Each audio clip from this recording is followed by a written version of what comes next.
I can't stop looking at this guy. I'm so excited about this Green Dreams potential right here.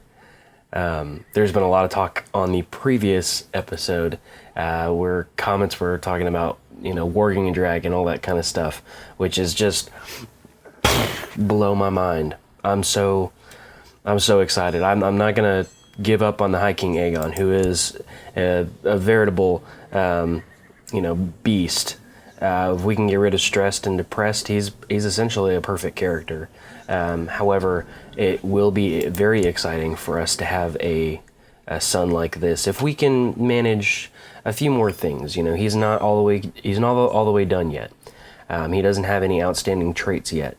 But that Green Dreams is just it's going to make for an element of role play that just goes one level deeper, and I'm so excited about it. But let's get into today's episode. Let's roll that intro. Okay, so just to give everybody kind of a update on where we're at in terms of strategy and all the children at play, I did some of this on a whim just to see if it would work, and so far it's been okay. My second born son, Prince Atreus, who I'm planning on creating like a very stewardship focused, like hand of the king level second son, and who hopefully gains the trait like content with his lot in life. Our plan right here is to marry him to Princess Meredith of the Reach, who is actually heir to Kingdom of the Reach, and it's a regular betrothal. It's not a matrilineal thing. And her father is currently in jail. He did marry this young bride, but he is currently like imprisoned, and so I don't think that there's really any chance of him producing another heir. His wife is still relatively young. He could still, and he has cancer, so maybe he dies and it goes to her. I don't know. Like I said, just on a whim, if it goes through, I'm not sure what we'll do. We'll have to figure that out. I don't know. It's not really something, I don't want the Reach, but a member of House Bear on the Reach, that may be pretty cool. I don't know. We'll kind of figure that out as we go along here. I do want to also, where is it? Let's go back and let's look at our bastard son. He has a unique position because he has the potential to be our first cadet house, which I'm not sure if I want to do yet or not, but that would be something to take a look at for sure.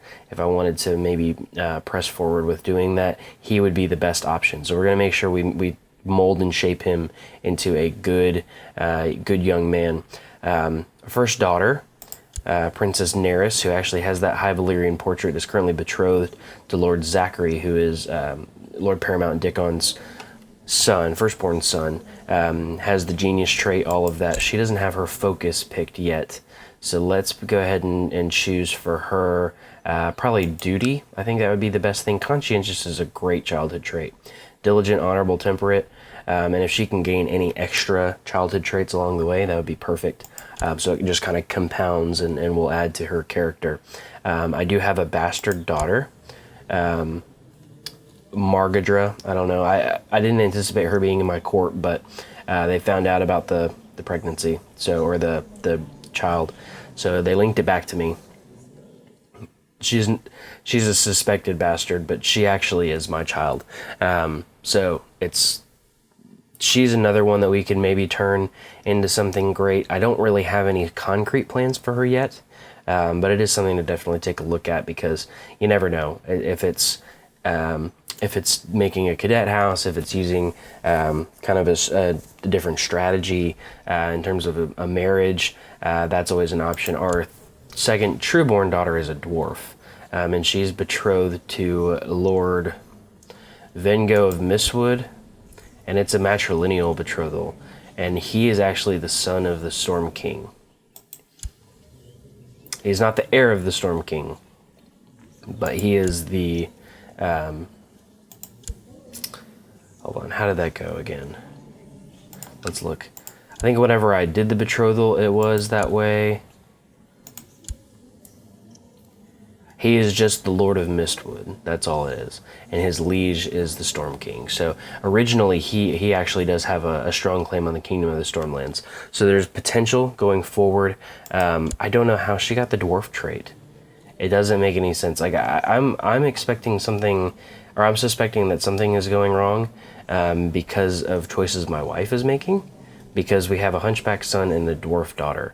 And I don't think we've had any negative congenital traits coming in. So just kind of, I don't know if we'll continue with that matrilineal betrothal or if we'll break that and move on. We have plenty of time to really think about all of that. We do need to choose a focus, and I think for her, probably duty is the best way to go as well. Like I said, conscientious is a great childhood trait, and anything else that we can gather along the way will be beneficial, I do believe. And then finally, we had a son in the last episode, Prince Xavier, and he doesn't have any congenital traits, which is fine. I don't have any marriage plans for him yet, but as the third trueborn son, he really doesn't have a lofty station to hold to.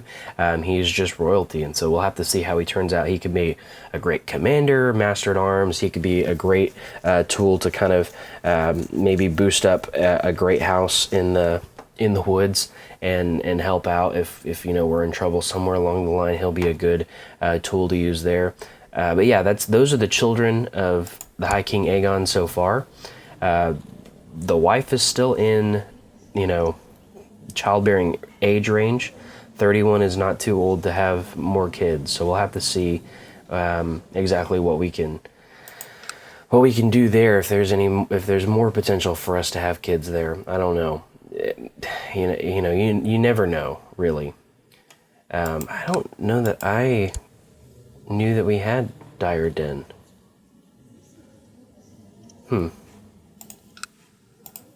I know we're not going to get this North Claw without a fight. And then Claw Isle is a ruin that we could maybe colonize at some point. I don't know. I don't even know that I want to do that. Simply because it would just... Colonization costs 1,000 gold to start out with. I mean, how crazy is that? I am worried about this a little bit. But we'll have to see exactly what comes out of that, because it's the quick attractive, because those are going to go to the children, and I don't have any chance of marrying into this stuff. I have a quick sickly son, so unless like somebody shows up at my court from his and really like offers their services, I won't have a chance of doing anything with them. So we'll have to see. That's kind of how we ended up with the High Valyrian trait to begin with, is we had a High Valyrian dragon rider, the original rider of Winged Stranger, show up at our court and offer to be our master at arms. So yeah, that's what we're looking at right now in terms of children and longevity in the future of the Kingdom of the Woods. Let's go ahead and move forward a little bit. I do want to kind of advance and really see what more or what other damage we can do. If there's anything else, I want to look through maybe the kids in our court right now and see if any one of them have been born. That's a good little kid right here. See if any more children have been born that have congenital traits from the marriages that we made in the last episode. It doesn't look like many have. And that's okay. I mean, we have one quick child.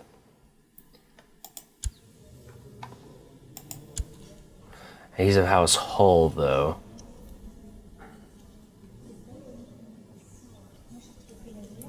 So, I mean, and that's part of this. That's part of this program that we're trying to do, the things that we're trying to institute. It's more of a, kind of as we go, it's going to gradually become more prevalent, but it takes a little bit on the front end.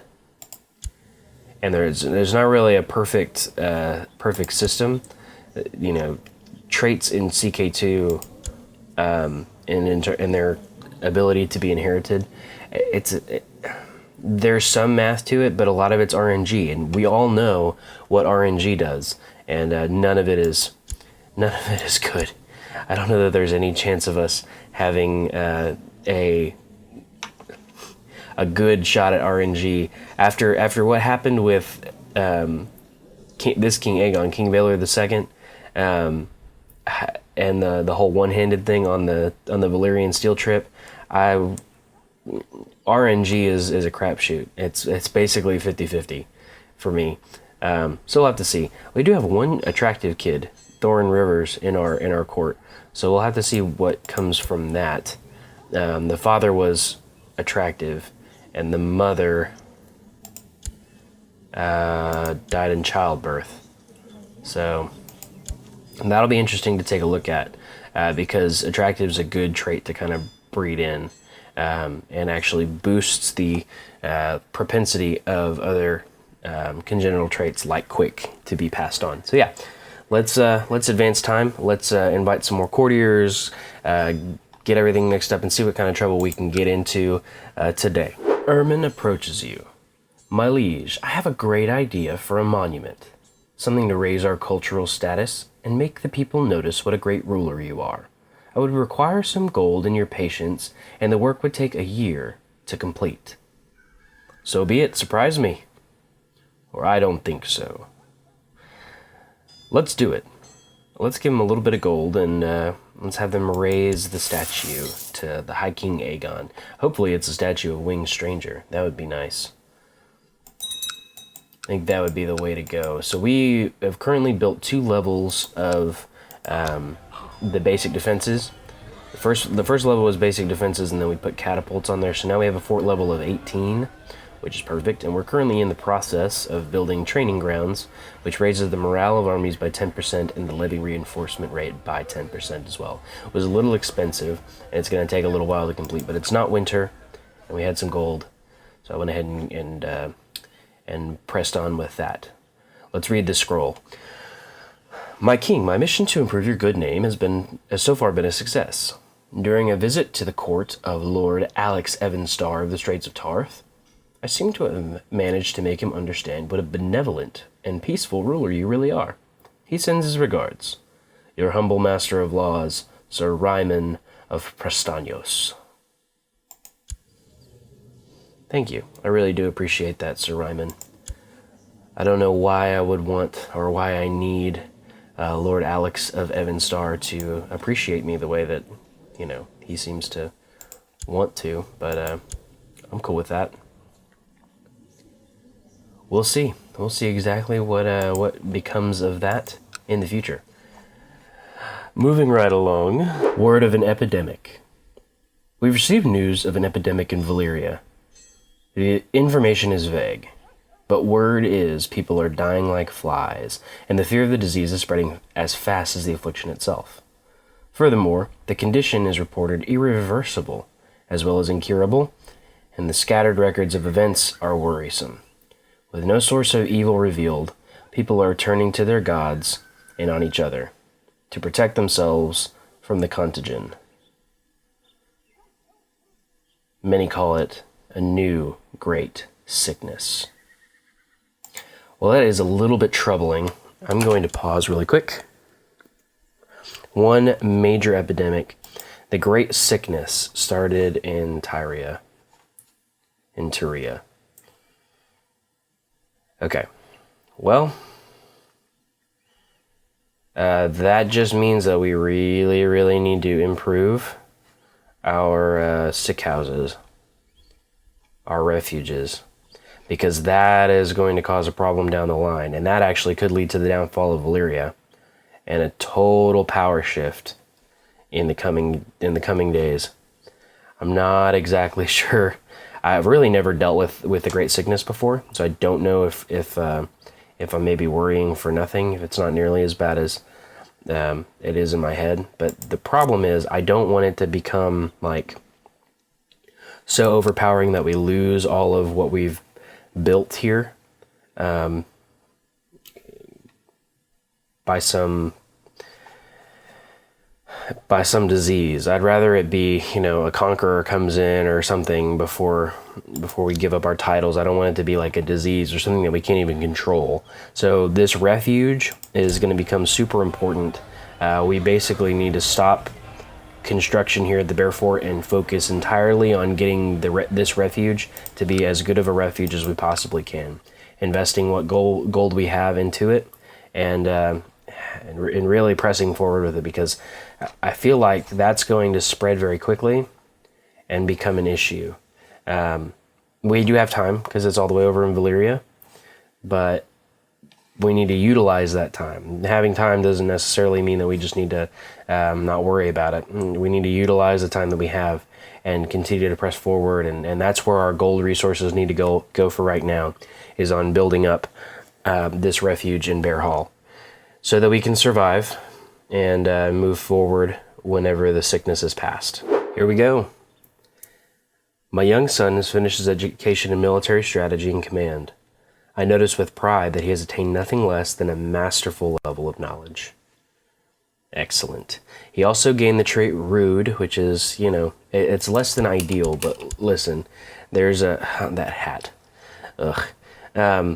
There's always potential for that to change, and also, that adds a layer of role play to this as well. He has green dreams, and if they're inappropriate dreams, he tells people about them. So yeah, that's actually not that bad. We'll make do with that. It is cool to see House Mud here. She's actually the Lady of Seaguard right now. She's ruling Seaguard. Her regent is Master Ellard, but she is strong. So that's a good trait to get back into the family, as we've mentioned before. So yeah, have another good commander and a decent heir. This is good. 10 diplomacy and 10 stewardship. The intrigue still leaves stuff to be desired, but that's basically just because of green dreams. Is the reason we have 3, and then 7 learnings. It's okay. It could be worse, I suppose. It means we're gonna have to figure out in the future, whenever we ward our own children, towards the very end, we're going to have to transfer them, because his learning, if we're playing as him and we're using him to teach children, his learning will influence their level of education that they get. So it'll take some strategy in the future, but that's actually not terrible. So yeah, let's move forward, and we need to keep an eye on those sicknesses, because I need to see how quickly they're spreading, that's for sure. The monument promised by Ermin is finished. Upon unveiling, a statue of yourself is revealed, and you notice the crowd smiling and giving you a round of applause. I have no words. Or, it's too much, remove it. I have no words. Gain 200 prestige, and be very grateful to my master of coin. Nice. So we almost have 4,000 prestige. It may be worth it once we get closer to 6,000 to take the Exalted Among Men ambition. That way we can have a permanent opinion boost for as long as Aegon is alive. Okay. Dear friend, of course I will come feast with you. I will bring my best appetite for revelry. We're going carousing, my friends, with the priest. As well as Master Walter of Upstream, Lord Paramount Bellos of Blackwood, and my good friend, Lord Paramount Dickon of the Woods, and Lord Raymond of Kingswood. There's a couple of declines in there, but that's okay. We just need to go carousing and hopefully lose stress. There we go. The world will not weigh me down anymore. I have a new spring in my step, joy in my heart, and a smile on my face. So no more worrying about stressed. That's good. Now we just need to get rid of depressed, and we'll be fine. A husband and wife musician couple has arrived from Liss. Their performances range from vulgar satires to political servience and everything in between, including songs and poems of courtly love. Thought that said Courtney Love there for a second. The poetry sure is interesting, so I can gain 1 learning. That's always nice. I can improve the opinion of one of my courtiers by 10, or I can pay them. and gain 15 prestige. Let's gain the 1 learning. I like that idea. Believe that one of your vassals can be discouraged from associating with conspiratorial factions if the proper leverage is obtained.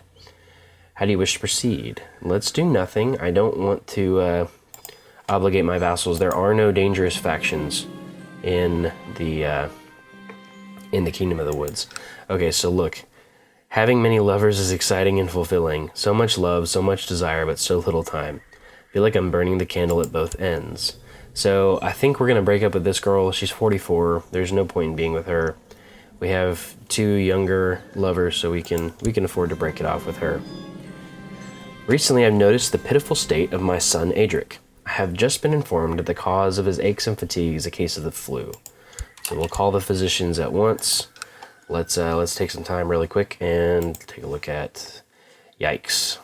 That's spreading very, very quickly. Okay.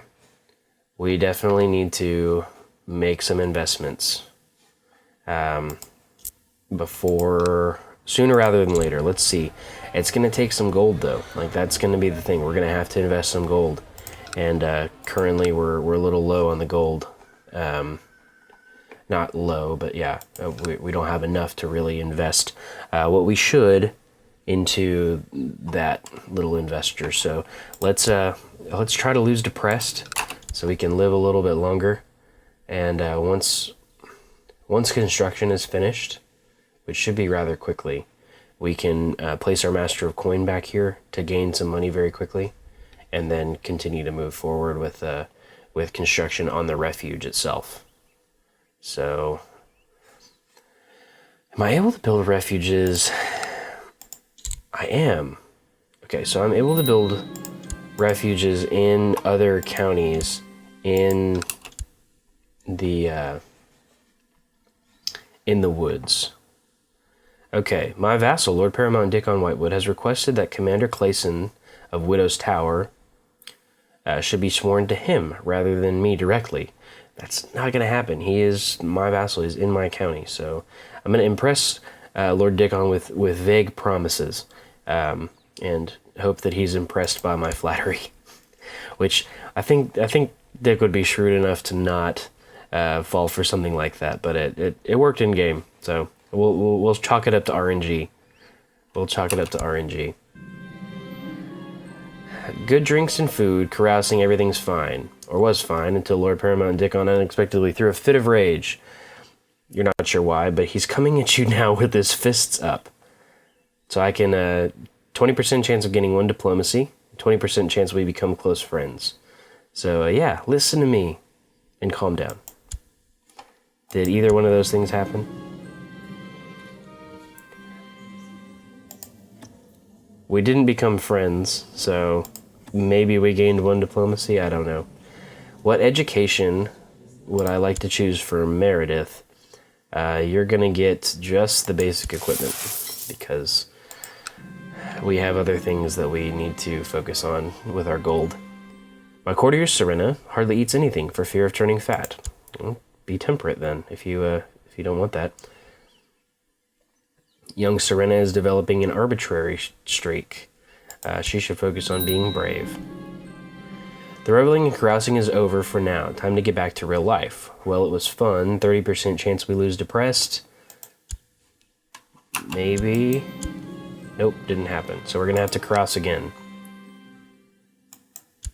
We're going to have to carouse one more time. I think I have to wait a year before I do that, though. So let's push forward. We only have a couple more days until Training Grounds is done. Training Grounds has been built, so now we can take our council, our Master of Coin, and send him to collect taxes. Is there a better Master of Coin? There is.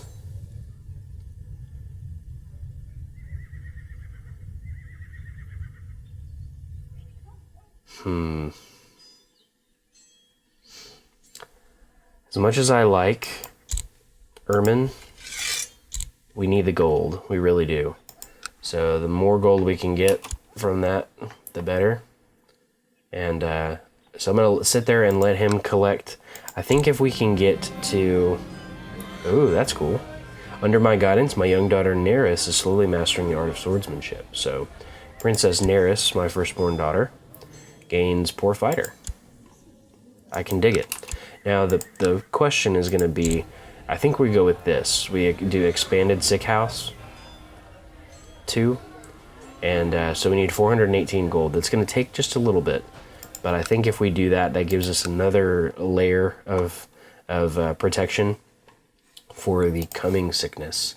Which, oh my god. What in the world?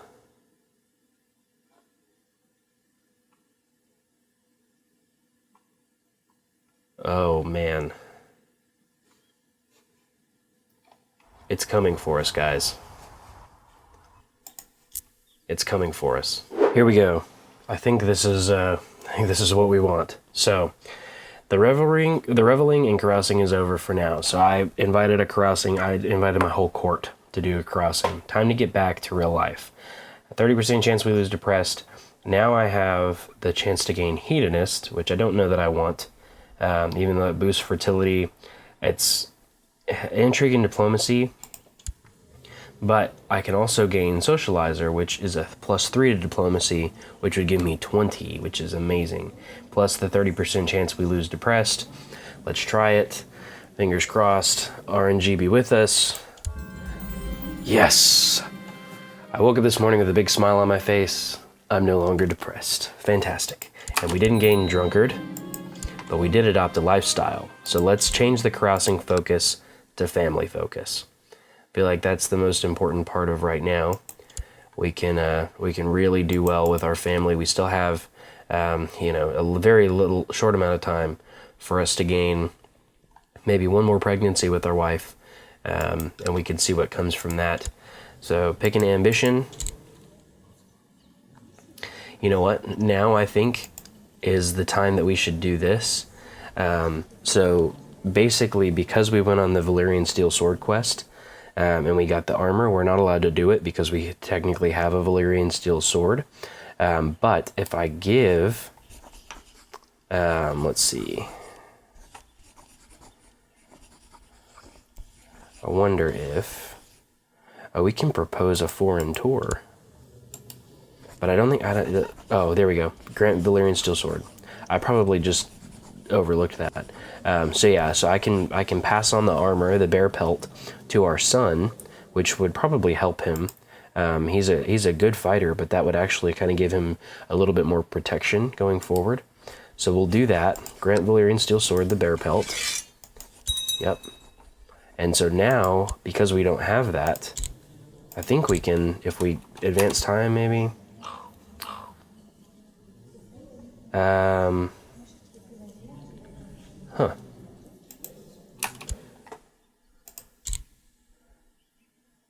I wonder why that is. I wonder why we don't have that option, that ambition option.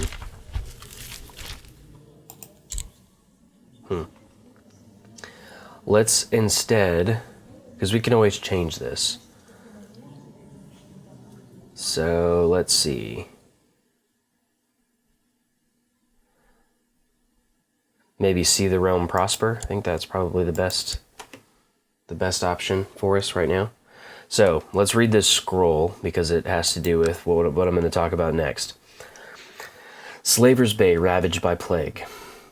An ominous shadow looms over the regions of Slaver's Bay in Giscard as the great sickness has left little but tragedy in its wake.